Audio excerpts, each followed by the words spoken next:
UDF സർക്കാരിന്റെ മദ്യനയത്തിനെതിരെ Syro Malabar സഭ അഴിമതി പണം പങ്കുവെക്കുന്നതിലെ തർക്കമാണ് മദ്യനയത്തിന് പിന്നിലെന്ന് സഭയുടെ പ്രസിദ്ധീകരണമായ ലേറ്റി വോയിസിന്റെ മുഖപ്രസംഗത്തിൽ വിമർശനം. ആദർശ സുധീരന്മാരെ പിന്തുണച്ചതിൽ സഭയ്ക്ക് കുറ്റബോധമെന്നും മുഖപ്രസംഗത്തിൽ വിമർശനമുണ്ട്. സർക്കാരിന്റെ മദ്യനിരോധനം കപട ആദർശവാദികൾ നടത്തിയ രാഷ്ട്രീയ നാടകമായിരുന്നുവെന്നാണ് സഭാമുഖപത്രമായ ലേറ്റി വോയിസ് ആരോപിക്കുന്നത്. ജനങ്ങളുടെ കയ്യടി നേടാനുള്ള രാഷ്ട്രീയ ചവിട്ടുനാടകത്തിനപ്പുറം ഒന്നുമുണ്ടായില്ല മദ്യനിരോധനം കൊണ്ട്. മദ്യനയത്തിന്റെ പേരിൽ സഭയും മദ്യവിരുദ്ധ പ്രസ്ഥാനങ്ങളും ചില ആദർശധീരന്മാരെ എഴുന്നള്ളിച്ച് നടത്തി. ഇതിൽ സഭയ്ക്ക് കുറ്റബോധവും പാപഭാരവുമാണ്. ബാറുകൾ പൂട്ടിയെങ്കിലും മദ്യവിൽപ്പനയിലോ ഉപഭോഗത്തിലോ കുറവില്ലെന്ന് കണക്കുകൾ നിരത്തി കത്തോലിക്ക സഭ മുഖപത്രം ചൂണ്ടിക്കാട്ടുന്നു. വീടുകൾ ബാറുകളായി എന്നത് മാത്രമാണ് മദ്യനയത്തിന്റെ ബാക്കിപത്രം. ബാറുകളിൽ പോയി ഒരു ബെഗിൽ ഒതുക്കിയിരുന്നവർ വീടുകളിൽ ഒരു ഫുള്ളിലേക്ക് മാറിയെന്നും സഭ സർക്കാരിന്റെ മദ്യനയത്തെ പരിഹസിക്കുന്നു. അഴിമതി പണത്തിന്റെ വീതം വെക്കലിനെ ചൊല്ലിയുണ്ടായ തർക്കമാണ് സംസ്ഥാന സർക്കാരിന്റെ മദ്യനയത്തിന്റെ പിന്നാമ്പുറം. ഗ്രൂപ്പ് കളിയിൽ മുഖച്ഛായ നഷ്ടപ്പെട്ട കോൺഗ്രസ് നേതൃത്വത്തിന്റെ പ്രതിച്ഛായ വീണ്ടെടുക്കുന്നതിനുള്ള കുൽസിത ശ്രമമായിരുന്നു ബാറുകൾ പൂട്ടിയ പ്രഖ്യാപനം. UDF സർക്കാരിന്റെ മദ്യനയത്തിൽ ആത്മാർത്ഥത തീരെയില്ല. അധികാരമോഹവും സ്വാർത്ഥതയും രാഷ്ട്രീയ നേട്ടവുമാണ് അവർ ലക്ഷ്യം വെക്കുന്നതെന്നും സഭാമുഖപത്രം ആരോപിക്കുന്നു. മദ്യനിരോധനം വെറും വ്യാമോഹമാണെന്നും ബോധവൽക്കരണം വഴിയുള്ള മദ്യവർജനമാണ് അഭികാമ്യമെന്നും സഭ ചൂണ്ടിക്കാട്ടുന്നുണ്ട്. ചുരുക്കത്തിൽ മദ്യനയം ഉയർത്തിക്കാട്ടി വോട്ട് നേടാനുള്ള UDFന്റെ ശ്രമങ്ങൾക്ക് കനത്ത തിരിച്ചടിയായി സഭയുടെ നിലപാട്. മാത്രവുമല്ല, മദ്യനിരോധനമല്ല മദ്യവർജനമാണ് അഭികാമ്യമെന്ന ഇടത് നയത്തെ സഭാ നേതൃത്വം പിന്തുണയ്ക്കുകയും ചെയ്യുന്നു. സാലി മുഹമ്മദ്, കൊച്ചി. സംസ്ഥാന സർക്കാരിനെതിരെ ഓർത്തഡോക്സ് സഭ. UDFന്റെ ഭരണത്തിൽ സഭയ്ക്ക് നീതി ലഭിച്ചിട്ടില്ലെന്ന് കാതോലിക്ക ബാവ. സ്ഥാനാർത്ഥി നിർണയത്തിൽ സഭ ഒരു വ്യക്തിയെയും നിർദ്ദേശിച്ചിട്ടില്ലെന്നും ബാവ വ്യക്തമാക്കി. ഒരുപാട് നീതി നിഷേധിക്കപ്പെട്ടിട്ടുണ്ട്, അത് വസ്തുതയാണ്. അതിപ്പം നിഷേധിക്കപ്പെട്ടിട്ടുണ്ടെന്ന് ഞങ്ങൾ വിശ്വസിക്കുന്നു. അവർ സ്വയം എടുക്കുന്നൊരു ഞങ്ങളുടെ എല്ലാ വോട്ടർമാരും അവനവൻ്റേതായ ഒരു നിലപാടുകൾ എടുത്ത് മുമ്പോട്ട് പോവുകയുള്ളൂ. അവരെ ഒന്നും പറഞ്ഞിട്ടില്ല, സമദൂര സിദ്ധാന്തമൊന്നും ഞങ്ങൾ പറഞ്ഞിട്ടില്ല. പക്ഷേ ഞങ്ങളെ ഞങ്ങളെ കരുതുന്നു എന്നുള്ളവരോട് ഞങ്ങൾക്കൊരു സ്നേഹം ഉണ്ടാകാനാണ് സാധ്യത. നമ്മളൊരു പരസ്യമായിട്ട് അത് ആഘോഷിക്കുന്നുമില്ല, പറയുന്നുമില്ല. നമ്മൾ ഓർത്തഡോക്സ് സഭയെ പരിഗണിക്കണമെന്നുള്ള അതിനപ്പുറം വിട്ടൊന്നും പറഞ്ഞിട്ട് പ്രയോജനമില്ല. അതുകൊണ്ട് ഞങ്ങൾ അത്രേ പറഞ്ഞുള്ളൂ. ഇന്ന ആൾക്ക് കൊടുക്കുകയെന്നും പറഞ്ഞിട്ടില്ല. പിന്നെ കോൺഗ്രസ്സുകാർക്ക് തപ്പി നോക്കിയപ്പോൾ ഉമ്മൻചാണ്ടി മാത്രമേ ഉള്ളൂ ഓർത്തഡോക്സുകാരനായിട്ട്. ഏകപക്ഷീയമായ സീറ്റ് വിഭജിച്ചതിൽ പ്രതിഷേധിച്ച് KM മാണി UDF യോഗത്തിൽ നിന്ന് വിട്ടുനിന്നു. സീറ്റ് വിഭജനം ഫോണിലൂടെ നടത്തിയതിലുള്ള അതൃപ്തി ജോയ് എബ്രഹാം UDF നേതൃത്വത്തെ അറിയിച്ചു. സീറ്റ് വിഭജനത്തിൽ INTUCയോടുള്ള അവഗണന തിരുത്തിയില്ലെങ്കിൽ തൊഴിലാളി കേന്ദ്രങ്ങളിൽ മത്സരിക്കുമെന്ന് INTUC സംസ്ഥാന പ്രസിഡന്റ് R ചന്ദ്രശേഖരൻ പറഞ്ഞു. ഒരു സീറ്റ് അധികം നൽകണമെന്ന KM മാണിയുടെ ആവശ്യം കോൺഗ്രസ് തള്ളിയിരുന്നു. അധിക സീറ്റ് നൽകാനാകില്ലെന്ന് ദില്ലി ചർച്ചകൾക്കിടെ കോൺഗ്രസ് നേതാക്കൾ ഫോണിൽ വിളിച്ചറിയിക്കുകയായിരുന്നു. ഏകപക്ഷീയമായി തീരുമാനമെടുക്കുകയും ഫോണിൽ വിളിച്ചറിയിക്കുകയും ചെയ്തതിലെ പ്രതിഷേധമാണ് UDFന്റെ അന്തിമ സീറ്റ് വിഭജന ചർച്ചയിൽ നിന്ന് വിട്ടുനിന്ന് KM മാണി പ്രകടിപ്പിച്ചത്. പൂഞ്ഞാർ സീറ്റിനെ ചൊല്ലി കോട്ടയം DCC അധ്യക്ഷൻ ടോമി കല്ലാനി നടത്തുന്ന പരസ്യ പ്രസ്താവനയിലും മാണിക്ക് അതൃപ്തിയുണ്ട്. യോഗത്തിൽ പങ്കെടുത്ത ജോയ് എബ്രഹാം മാണിയുടെ പ്രതിഷേധം UDF നേതൃത്വത്തെ അറിയിച്ചു. അത് നേതൃത്വത്തിന് ശ്രദ്ധയിൽപ്പെടുത്തിയിട്ടുണ്ട്. അല്ല, കേരള കോൺഗ്രസിന്റെ ഒരു ഘടകകക്ഷിക്ക് സീറ്റ് കൊടുത്തു കഴിഞ്ഞാൽ പിന്നെ ആ ഘടകകക്ഷിയുടെ ഒരു പ്രാദേശിക നേതാവ് അതിനെതിരായിട്ട് അപസ്വരങ്ങൾ പറയുന്നത് ശരിയല്ല. ആ വിവരം KPC പ്രസിഡന്റ് ശ്രദ്ധയിൽപ്പെടുത്തിയിട്ടുണ്ട്. ഒറ്റയ്ക്ക് മത്സരിക്കാനുള്ള തീരുമാനത്തിൽ നിന്ന് INTUC നേതാക്കളെ പിന്തിരിപ്പിക്കാനുള്ള കോൺഗ്രസ് നേതൃത്വത്തിന്റെ ശ്രമവും ഫലം കണ്ടില്ല. 18-ലധികം മണ്ഡലങ്ങളിൽ INTUC തനിച്ചു മത്സരിക്കും. UDFന്റെ തെരഞ്ഞെടുപ്പ് പ്രവർത്തനത്തിൽ നിന്ന് വിട്ടുനിൽക്കാനും INTUC തീരുമാനിച്ചു. അന്ന് 14 ജില്ലാ പ്രസിഡന്റുമാർ കൂടി തീരുമാനിച്ചത് 2 കാര്യങ്ങളാണ്. ഒന്ന്, തെരഞ്ഞെടുപ്പ് പ്രവർത്തനത്തിൽ പങ്കെടുക്കുന്നില്ല. UDFന്റെ തന്നെ തെരഞ്ഞെടുപ്പ് പ്രവർത്തനത്തിൽ പങ്കെടുക്കുന്നില്ല. 2, INTUCക്ക് അർഹത അനുസരിച്ചുള്ള പരിഗണന ലഭിക്കുന്നില്ലെങ്കിൽ തൊഴിലാളി കേന്ദ്രങ്ങളിൽ നോമിനേഷൻ കൊടുക്കും. ഇതാണ് തീരുമാനം. മുഖ്യമന്ത്രിയും ആഭ്യന്തരമന്ത്രിയും KPCC അധ്യക്ഷനുമായി നടത്തിയ ചർച്ച പരാജയപ്പെട്ടതോടെയാണ് കർശന നിലപാടുമായി മുന്നോട്ടു പോകാനുള്ള INTUC തീരുമാനം. News bureau, Thiruvananthapuram. ബാർ കോഴ കേസിൽ KM മാണി ഹൈക്കോടതിയെ സമീപിച്ചു. തിരുവനന്തപുരം വിജിലൻസ് കോടതി നടപടികൾ നിർത്തിവെക്കണമെന്നാവശ്യപ്പെട്ടാണ് കോടതിയെ സമീപിച്ചത്. SP R സുകേഷിനെതിരെ ക്രൈംബ്രാഞ്ച് അന്വേഷണം നടക്കുകയാണെന്നും ഇത് പൂർത്തിയാകുന്നതുവരെ നടപടികൾ നിർത്തിവെക്കണമെന്നുമാണ് ആവശ്യം. ദേശീയ ഗെയിംസ് അഴിമതിയുമായി ബന്ധപ്പെട്ട CAG റിപ്പോർട്ട് പുറത്ത്. ദേശീയ ഗെയിംസ് നടത്തിപ്പിന്റെ പേരിൽ കോടികളുടെ ക്രമക്കേട് നടന്നതായി CAG കണ്ടെത്തി. സ്റ്റേഡിയം നിർമ്മാണം മുതൽ വാട്ടർ ബോട്ടിലുകൾ വാങ്ങിയതിൽ വരെ കോടികളുടെ അഴിമതി കണ്ടെത്തി. ഗെയിംസിനായി വിലയ്ക്ക് വാങ്ങിയ എയർ കണ്ടീഷണറുകൾ കാണാനില്ലെന്നും CAG റിപ്പോർട്ടിൽ പറയുന്നു. സ്വകാര്യ ഉടമസ്ഥതയിലുള്ള സ്റ്റേഡിയങ്ങളുടെ നവീകരണത്തിനും നിർമ്മാണ പ്രവർത്തനങ്ങൾക്കുമായി കോടികൾ ചെലവഴിച്ചതിൽ വൻ നഷ്ടം സംഭവിച്ചുവെന്നാണ് CAG കണ്ടെത്തിയിരിക്കുന്നത്. ഗെയിംസിന് ശേഷവും കായിക താരങ്ങൾക്ക് പരിശീലനം നൽകണമെന്ന കരാറിന്റെ അടിസ്ഥാനത്തിൽ തിരുവനന്തപുരം ടെന്നീസ് ക്ലബ്ബിന് 1,50 ലക്ഷം രൂപ ചെലവഴിച്ചെങ്കിലും കരാർ പാലിക്കപ്പെട്ടില്ല. കൊച്ചി കടവന്ത്ര ഇൻഡോർ സ്റ്റേഡിയത്തിനു വേണ്ടി 10.71 കോടി ചെലവഴിച്ചതിലും CAG ക്രമക്കേട് കണ്ടെത്തി. ശാസ്ത്രീയ പഠനം നടത്താതെ Vellayambalam water authority swimming pool നവീകരിച്ചതിനാൽ ഇവിടം ഉപയോഗശൂന്യമാവുകയും മത്സരവേദി മാറ്റേണ്ടി വന്നതിനാൽ 8 കോടി രൂപ സർക്കാരിന് അധികം ചെലവഴിക്കേണ്ടി വന്നുവെന്നും റിപ്പോർട്ടിൽ പറയുന്നു. വൻ ക്രമക്കേട് പുറത്തുവന്ന സാഹചര്യത്തിൽ CBI വീണ്ടും അന്വേഷണം നടത്തണമെന്ന ആവശ്യം ശക്തമായിട്ടുണ്ട്. വിവരാവകാശ പ്രവർത്തകൻ അഡ്വക്കേറ്റ് DB ബിനു. ഇവിടെ യാതൊരു അഴിമതി ഉണ്ടായില്ലെന്നും അഴിമതി ആരോപണങ്ങൾ ഉന്നയിച്ച ആളുകൾ സർക്കാരിനോടും ജനങ്ങളോടും മാപ്പ് പറയണമെന്നും മുഖ്യമന്ത്രി ഉമ്മൻചാണ്ടിയും കായിക മന്ത്രി ശ്രീ തിരുവഞ്ചൂർ രാധാകൃഷ്ണനും അന്ന് പ്രസ്താവനകൾ നടത്തിയിരുന്നു. ഇപ്പോൾ പുറത്തുവന്ന ഈ റിപ്പോർട്ട് അനുസരിച്ച് സംഘാടനത്തിൽ നിരവധി പിഴവുകളും അനാവശ്യമായ ചെലവുകളും ഉൾപ്പെടെ നിരവധി ക്രമക്കേടുകളുണ്ട് എന്നാണ് ഈ കണക്കുകൾ വ്യക്തമാക്കുന്നത്.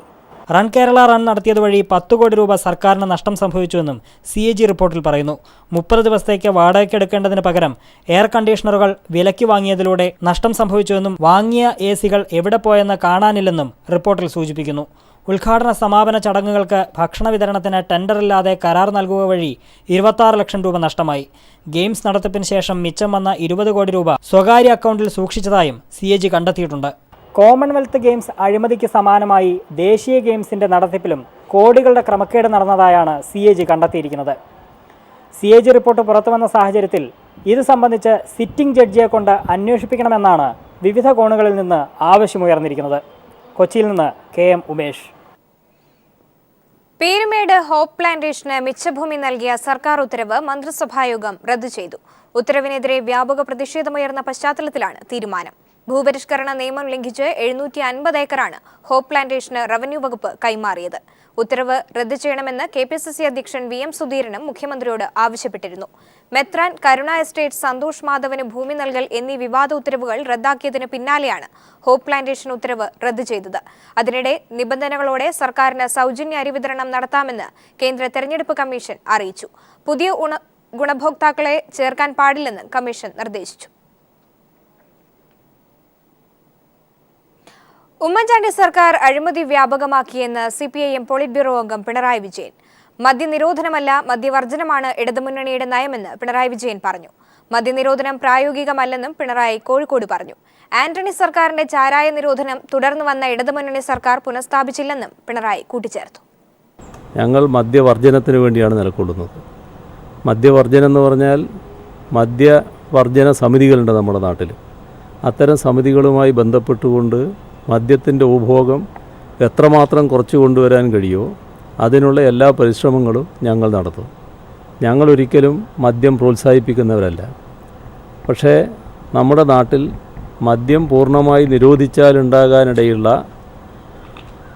അത്യാപത്ത് ഭയന്നുകൊണ്ട് തന്നെയാണ് മദ്യവർജനം എന്ന നിലപാട് ഞങ്ങൾ സ്വീകരിക്കുന്നത്. ഞങ്ങൾ അതിൽ തന്നെ ആണ് ഇപ്പോഴും നിൽക്കുന്നത്. ഉമ്മൻചാണ്ടി സർക്കാർ കേരളത്തിന്റെ യശസ് തകർത്തെന്ന് CPIM സംസ്ഥാന സെക്രട്ടറി കോടിയേരി ബാലകൃഷ്ണൻ പറഞ്ഞു. വിവാദങ്ങളും തർക്കങ്ങളുമാണ് UDF സർക്കാരിന്റെ മുഖമുദ്രയെന്ന് കോടിയേരി അഭിപ്രായപ്പെട്ടു. മതനിരപേക്ഷത തകർക്കാനുള്ള BJP ശ്രമത്തെ തകർക്കുകയും അഴിമതി വിമുക്ത കേരളം കെട്ടിപ്പടുക്കുകയുമാണ് ഇടതുപക്ഷത്തിന്റെ ലക്ഷ്യമെന്ന് കോടിയേരി പറഞ്ഞു. കേരളത്തെ സംബന്ധിച്ച് ഇന്നത്തെ UDF ഭരണം ജനങ്ങൾക്കൊരു ശാപമായി മാറിയിരിക്കുകയാണ്. ഇവിടെ 5 വർഷക്കാലത്തെ ഭരണത്തിനിടയിൽ ഭൂരിപക്ഷം മന്ത്രിമാർ അഴിമതി ആരോപണത്തിന് വിധേയമായ ഒരു മന്ത്രിസഭയാണ്. മുഖ്യമന്ത്രി ഉൾപ്പെടെയുള്ള 18 മന്ത്രിമാർക്കെതിരായിട്ടാണ് വിവിധ രൂപത്തിലുള്ള അഴിമതി ആരോപണങ്ങൾ നിയമസഭക്കകത്തും പുറത്തും കോടതിക്കകത്തും ഉയർന്നു വന്നിട്ടുള്ളത്. UDF സർക്കാർ കേരളത്തിന്റെ സമസ്ത മേഖലയും തകർത്തുവെന്ന് കോടിയേരി ബാലകൃഷ്ണൻ. കോൺഗ്രസുകാർക്ക് പോലും സുരക്ഷിതത്വം ഉറപ്പാക്കാൻ കഴിയാത്ത സർക്കാരാണ് ഉമ്മൻചാണ്ടിയുടേത്. സംസ്ഥാനത്ത് RSS കോൺഗ്രസ് കൂട്ടുകെട്ടെന്നും കോടിയേരി. തൃപ്പൂണിത്തുറയിൽ LDF സ്ഥാനാർത്ഥി M സ്വരാജിന്റെ തെരഞ്ഞെടുപ്പ് കൺവെൻഷൻ ഉദ്ഘാടനം ചെയ്യുകയായിരുന്നു അദ്ദേഹം. UDFന്റെ 5 വർഷക്കാലത്തെ ഭരണം ഒരു അഴിമതി ഭരണമാണ്. സാർവത്രികമായ അഴിമതി. എന്തിനും കൈക്കൂലി കൊടുക്കണം.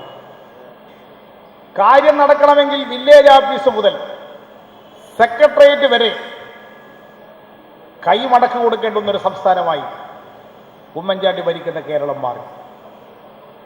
5 വർഷം കൊണ്ട് നാം ഏറ്റവും കൂടുതൽ കേട്ടത് കുംഭകോണങ്ങളുടെ കഥകളാണ്. സോളാർ കുംഭകോണം, ഇതിനു മുമ്പ് കേട്ട എല്ലാ കുംഭകോണങ്ങളെയും വിസ്മരിപ്പിച്ചുകൊണ്ട് ലോകത്തെ ജനങ്ങളെ അമ്പരപ്പിക്കുന്ന ഒരു കുംഭകോണമായി സോളാർ കുംഭകോണം ഇന്ന് ജനങ്ങളുടെ മുമ്പിൽ അനാവരണം ചെയ്യപ്പെട്ടിരിക്കുകയാണ്. ലിബിയയിൽ മലയാളി IT ഉദ്യോഗസ്ഥന് ഉൾപ്പെടെ 4 പേരെ ഭീകരർ തട്ടിക്കൊണ്ടുപോയി. കോഴിക്കോട് ചക്കിട്ടപ്പാറയിലെ കോളോത്തുയിൽ നെല്ലുവേലിൽ ജോസഫിന്റെ മകൻ റെജി ജോസഫിനെയാണ് തട്ടിക്കൊണ്ടുപോയത്. ലിബിയയുടെ തലസ്ഥാനമായ ട്രിപ്പോളിയിൽ അൽദിവാൻ IT കമ്പനിയിലെ ഉദ്യോഗസ്ഥനാണ് റെജി. മലയാളിയായ IT ഉദ്യോഗസ്ഥന്റെ മോചനവും കാത്തിരിക്കുകയാണ് കൂരാച്ചുണ്ട് നെല്ലിവേലിൽ ജോസഫിന്റെ കുടുംബം. മാർച്ച് 31 മുതലാണ് ജോസഫിന്റെ മകൻ റെജി ജോസഫിനെ ലിബിയയിലെ ട്രിപ്പോളിയിൽ നിന്ന് കാണാതാകുന്നത്. 2 വർഷമായി ലിബിയയിലുള്ള റെജി അൽദിവാൻ IT കമ്പനിയിൽ ജോലി ചെയ്തു വരികയായിരുന്നു. സർക്കാർ പ്രൊജക്ടായ സിവിലിയൻ രജിസ്ട്രേഷൻ അതോറിറ്റിയുടെ ജോലിക്കിടെയാണ് റെജിയെയും മറ്റ് 3 പേരെയും കാണാതാകുന്നത്. തന്റെ സഹോദരന് അപായം ഒന്നും സംഭവിച്ചിട്ടില്ലെന്ന വിവരമാണ് അവസാനം ലഭിച്ചതെന്നും പിന്നീട് ഒരു വിവരവും ഉണ്ടായില്ലെന്നും റെജിയുടെ സഹോദരൻ പറയുന്നു. വീണ്ടും ന്യൂസ് വന്ന് ആൾ സേഫാണ്, കുഴപ്പമില്ല മീൻസ് എല്ലാവരും ഒരുമിച്ചാണ് ഇപ്പോൾ ഉള്ളത്. പക്ഷേ ഇൻ്റലിജൻസ് അവരുടെ കീഴിലാണ് ആളുള്ളത്. എല്ലാവരും 4 പേര് ഒരുമിച്ചാണുള്ളത്. ആൾക്ക് അപായം സംഭവിച്ചിട്ടില്ല, ഇത്രയും മാത്രം. നേരത്തെ ജോലിയുമായി ബന്ധപ്പെട്ട് ഭീഷണികൾ ഉണ്ടായിരുന്നെങ്കിലും സുരക്ഷ നൽകുമെന്ന കമ്പനി അധികൃതരുടെ ഉറപ്പിനെ തുടർന്നാണ് റെജി വീണ്ടും ജോലിയിൽ തുടർന്നത്. മുഖ്യമന്ത്രി, വിദേശകാര്യ മന്ത്രാലയം, MP-മാർ എന്നിവർ മുഖേന മോചനത്തിനായി ശ്രമം നടത്തുന്നുണ്ടെങ്കിലും തങ്ങളുടെ മകന്റെ ജീവന് ഒന്നും സംഭവിക്കല്ലേ എന്ന പ്രാർത്ഥനയിലാണ് റെജിയുടെ കുടുംബവും ഒപ്പം ഒരു ഗ്രാമവും. News bureau, Kozhikode.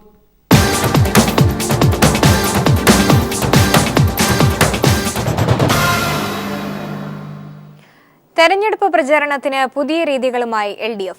കേരളത്തിൽ ഓടുന്ന ട്രെയിനുകളുടെ ബോഗികളിൽ തെരഞ്ഞെടുപ്പ് പരസ്യം പതിപ്പിച്ചാണ് പുതിയ പ്രചരണം. ഏതെങ്കിലും ഒരു രാഷ്ട്രീയ പാർട്ടിയോ മുന്നണിയോ തെരഞ്ഞെടുപ്പ് പ്രചാരണത്തിന് റെയിൽവേ പരസ്യ സംവിധാനം ഇന്ത്യയിൽ ഇതുവരെ പ്രയോജനപ്പെടുത്തിയിട്ടില്ല. നവീന തെരഞ്ഞെടുപ്പ് പ്രചാരണ തന്ത്രങ്ങൾ പ്രയോജനപ്പെടുത്താനുള്ള തീരുമാനപ്രകാരമാണ് റെയിൽവേ പരസ്യ സംവിധാനങ്ങൾ LDF ഉപയോഗിക്കുന്നത്.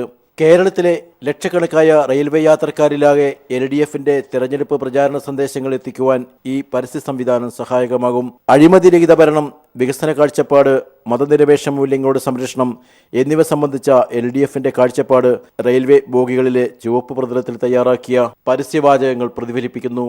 LDF വരും, എല്ലാം ശരിയാകും എന്നതാണ് പ്രചാരണ സന്ദേശങ്ങളിൽ മുൻതൂക്കം ലഭിക്കുന്ന പരസ്യവാചകം. LDFന്റെ തെരഞ്ഞെടുപ്പ് പ്രചാരണ പരസ്യവുമായി ഏറനാട് എക്സ്പ്രസ് ഇന്ന് മംഗലാപുരത്തു നിന്നും നാഗർകോവിലിലേക്ക് യാത്ര പുറപ്പെട്ടു. നാഗർകോവിൽ, മംഗലാപുരം ഏറനാട് എക്സ്പ്രസിലും പരസ്യം ഉൾപ്പെടുത്തുന്നുണ്ട്. 2 ഏറനാട് എക്സ്പ്രസ് ട്രെയിനുകളിലും മുഴുവൻ ബോഗികളിലും LDFന്റെ പരസ്യം ഉൾപ്പെടുത്തും.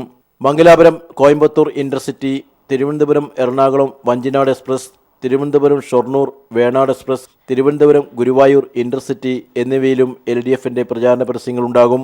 ഒരാഴ്ചയ്ക്കുള്ളിൽ ഈ ട്രെയിനുകളിലെല്ലാം LDF പരസ്യം വന്നു തുടങ്ങുമെന്ന് എറണാകുളത്തെ റെയിൽവേ പരസ്യ ഏജൻസിയായ ബ്ലാക്ക് ആൻഡ് വൈറ്റ് ക്രിയേഷൻസ് അറിയിച്ചു. LDFന്റെ തെരഞ്ഞെടുപ്പ് പ്രചാരണ പരസ്യം 10,000-കണക്കിന് ജനങ്ങളിലാണ് ഓരോ ദിവസവും എത്തിച്ചേരുക. ക്യാമറാമാൻ ഷൈജോ ബിലാത്രയ്ക്കൊപ്പം സണ്ണി ജോസഫ്. പ്രമുഖ ജ്വല്ലറി ഗ്രൂപ്പായ ബോബി ചെമ്മണ്ണൂർ ഇന്റർനാഷണൽ ജ്വല്ലേഴ്സിന്റെ നവീകരിച്ച ഊട്ടി ഷോറൂമും ചെമ്മണ്ണൂർ ക്രെഡിറ്റ് ആൻഡ് ഇൻവെസ്റ്റ്മെന്റ് ബ്രാഞ്ചും ഡോക്ടർ ബോബി ചെമ്മണ്ണൂരും സിനിമാ താരം തമന്നയും ചേർന്ന് ഉദ്ഘാടനം ചെയ്തു. തമിഴ്നാട്ടിലെ ബഡുഗയിലെ നിർധനരായ കുട്ടികൾക്കായി സ്കൂൾ തുടങ്ങുമെന്ന്, വിദ്യാർത്ഥികൾക്ക് സ്കോളർഷിപ്പ് ഏർപ്പെടുത്തുമെന്നും ബോബി ചെമ്മണ്ണൂർ പറഞ്ഞു. ഉദ്ഘാടനത്തോടനുബന്ധിച്ച് സ്വർണ്ണ വായ്പയ്ക്ക് 7 ദിവസത്തേക്ക് പലിശ ഈടാക്കില്ല.